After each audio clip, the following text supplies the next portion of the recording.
Welcome to the Sunday Gardener. I'm returning to the subject of pruning clematis because it causes so much difficulty for gardeners and for new gardeners. It's February, which is time to prune clematis. You can prune any time through February and into early March, and it's mild at the moment, which is an ideal time to prune a clematis. This is an unknown clematis. It's not my clematis. I don't know what variety of clematis it is, and the owner doesn't know what variety of clematis it is. This is a situation faced by lots of gardeners.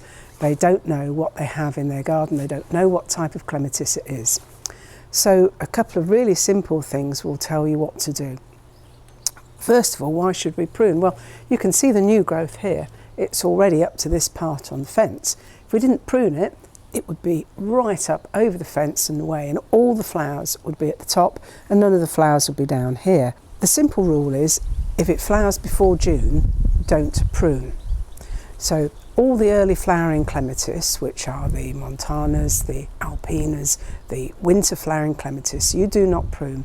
They don't need pruning, and if you prune them at this time of year, you will interrupt the flowering cycle. So the clematis that you're pruning now are the ones that flower after June, and they are either a group 2 or a group 3.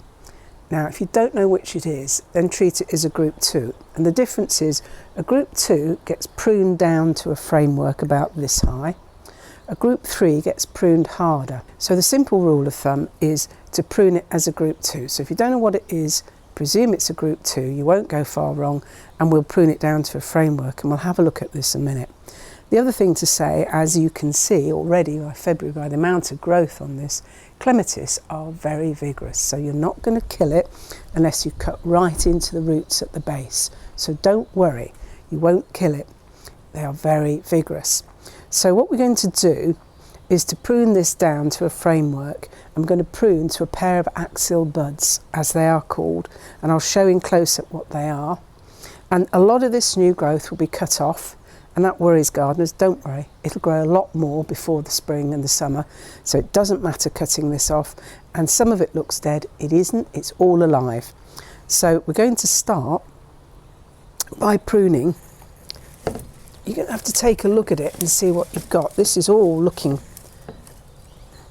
a lot of this growth is the top growth that's collapsed down, and that's because it's not been tied in properly.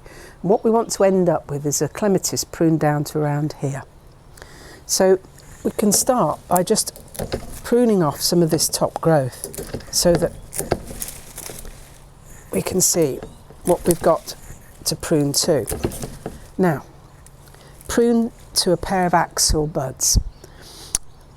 We're going to zoom in with the camera and look at what the axial buds are in close-up so you can see where to prune. You can either prune straight to an axial bud, or you can cut off some of the top growth and then have a look at what you've got and prune again. So looking at this, this is the stem of the clematis going down into the earth. Here are the axial buds and the new growth that's sprouting out of it, and all of this, including this new growth, is going to be pruned off, and we're going to prune just above this axial bud, and it will sprout again. So this is the axial bud, and that is a pair of buds growing on each side, and you're going to prune just above it.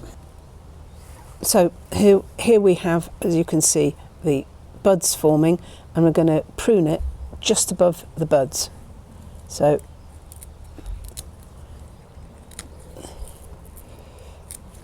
like that.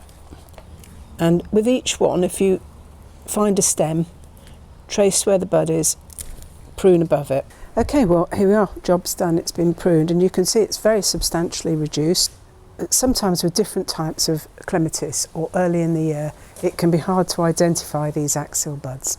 So don't worry, and don't get too hung up about pruning it exactly right. It's a vigorous plant, so as long as you prune it down to a framework, it will survive, and it will flower better for the prune. So here we are, just about 3 weeks later on a pretty wet Sunday, but this is to show how quickly the new growth comes through. I had to prune this clematis a little harder than I wanted to, but you can see how quickly it recovers. So don't be concerned how hard you prune it. They're very vigorous plants and it's growing well. zoomed in, you can see the flush of new growth. So don't worry too much about the pruning. As you will see from earlier in the video, this was pruned really quite hard and it's taken up the new growth very quickly. So get out the secateurs and help your clematis to flower better this year.